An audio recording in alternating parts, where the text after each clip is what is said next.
Tomorrow, September 4th, is the anniversary of the death of Father Capadona, or as he was known to his Marine platoon, the Grunt Padre. When I was in the Navy is when I decided to follow Jesus, and my first pastor was a Navy chaplain, Captain Phil Holwedger. And I'll always have a special place in my heart for this Navy chaplain. And he told me during Vietnam, he was also attached to a Marine unit. So I know a little bit about this subject. So it's an amazing story that this Catholic priest, Father Capadona, has to tell. You see, he volunteered to be attached to a Marine unit. He was a Navy chaplain, but the Marines don't have their own chaplain or corpsman, so they use Navy chaplains and Navy corpsmen. And he wanted to be with the infantry where the fighting was. He wanted to be with the men in the battle. So he volunteered to be a grunt, went through infantry training, advanced infantry training, and after a year of training, he was attached to a Marine platoon in Vietnam. And then when his first tour was over, he volunteered to go back with them a second tour.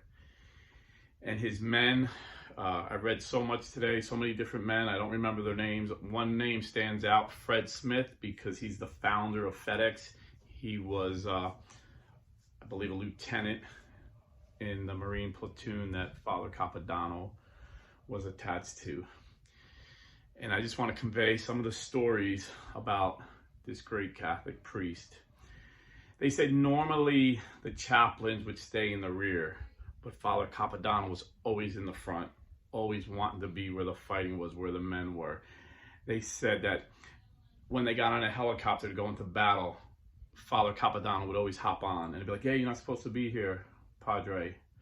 But he was always there in the battle. So many men recall when they were wounded, seeing Father Capadona with no rifle, no weapon. Well, he had a weapon. He always had a rosary in his hand.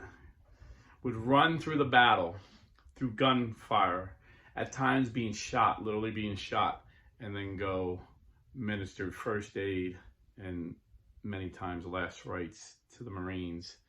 The Marines said he would come out of nowhere and just give them words of encouragement. Sometimes there would be gunfire and rockets everywhere, and he would just be praying, and they would pray with him. One time they said he was running through gunfire and his flak jacket was torn apart with bullet holes, but he was untouched and he was able to drag several Marines to safety. He said Father Capadona would always run through the battle and do heroic work, saving Marines over and over. One time he was shot, his hand was severed. He was shot in the back, he was shot in the leg, and he kept pushing forward to give aid to a wounded Marine and to pray to him, pray with him, pray for him.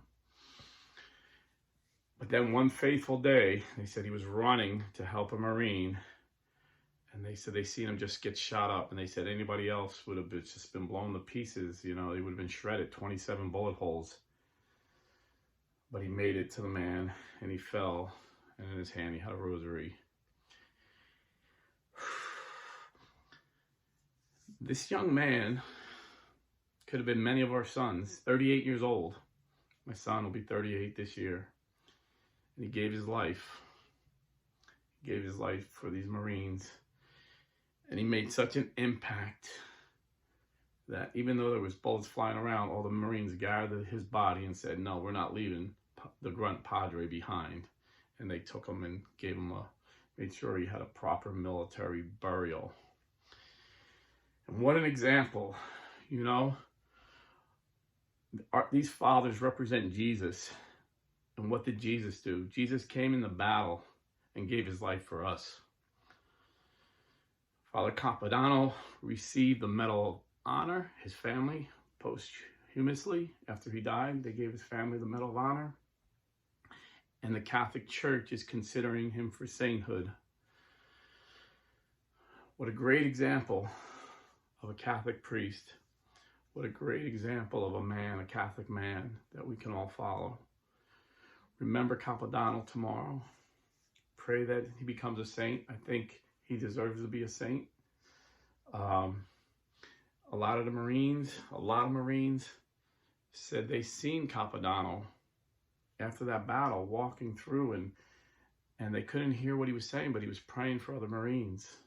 But this was after he was dead. And there's several accounts of men seeing him. Some men said they even came to him and ministered to him and prayed for him. And this was after he was dead. So, you know, if you want to read about a saint tomorrow, read about Father Vincent Capadona. And, you know, I've been blessed to meet, you know, I did a video this morning about on fire Catholic priests in my diocese, you know, and you know, speaking of military chaplains, they're so brave. They go through everything the military guys go through, and they're chaplains. So there's a shortage because not a lot of priests are in shape to go through Army and Marine training, you know, because they gotta pass all the PT tests, physical training tests, and so pray that we can get more Catholic priests to become military chaplains. And you know, it reminded me, I had the honor, I was a miraculous interview with Archbishop Timothy Broglio, the president of the United States Conference of Catholic Bishops. Right after he got elected to the presidency, he went to Rome to meet with Pope Francis, and then when he got back, he had an interview with me, which I said that was pretty cool. First, he met the Pope, and then he talked to blue-collar Catholic, by the grace of God. And we spent much of the time talking about the military, because he's also the Archbishop of the United States military. And he told me stories about chaplains I never heard. So I'm going to put that video up into my community board, and you'll really be blessed listening to this man of God that was elected to president of the United States Conference of Catholic Bishops. He's a godly bishop. He's a good bishop, and he's very patriotic. He loves our country and he loves our military. So we're blessed to have him as the president of the United States Conference of Catholic Bishops. And I had meant to talk about some other priests this morning, so this gave me the perfect opportunity. I told you about the diocesan priests that preach in my parish. But I talked to a friend of mine who moved to Melbourne, which is about an hour from me near the beach. And I asked him, did he find a good church? He goes, man, I found an on-fire church. He said, we got this young on-fire priest, and we got this older priest that's from Africa. And he goes, you know, those African priests, man, they're really on fire. I go, yeah, that goes without saying, brother. And he's like, yeah, I'm getting so involved with our faith. I'm learning so much. I'm really blessed. And that's my diocese as well. So I think our Bishop John has an all-star team. I hope he recognizes. I'm sure he does. We got an all-star team of priests. So if you want to move down here, go to realestateforlife.org. Tell them I sent you. But honestly, you know, the Catholic priesthood is loaded with good, faithful priests that give their whole life. They dedicate their whole life to serve God's people, you know, and sometimes we forget that. So pray for your priest, encourage your priest, support them any way you can. And, you know, sometimes it's hard to encourage others when you're not encouraged. So I just want to give you an encouraging word right now. And again, you know, I just want to repeat what Father Blake Britton said last night in that Mass, you know, put on the mind of Christ. The cross meant fear before Jesus was crucified, and Jesus took that cross, and now we see comfort. When you have the mind of Christ, you see victory where the world sees disaster. And again, Father Blake brought up another great father, Father Maximilian Kolbe. When he was in a starvation bunker, starving to death, literally giving his life, literally volunteered to die for another man so that man could live, died in his place, literally told the guards, let me die in place of this man. He has a family. He sang Psalms, a place that he was surrounded, where we would say that place is hell on earth. That place is so wicked. That place made Maximilian Kolbe a saint. So wherever you're at today, Don't look at it as Satan wants you to look at it, as a horrible, horrific place surrounded by wicked people. Look at it with the mind of Christ and say, Lord, make me a saint here, like Father Maximilian Kolbe and like Father Capadona. From talking to Vietnam vets that I know, that place was hell on earth. And yet, Father Vincent Capadona became a saint, or is on his way, I believe, to sainthood. But he became a hero to so many Marines. Today, they still talk about him. There's YouTube videos. Marines that weren't even Catholic were touched by this man of God.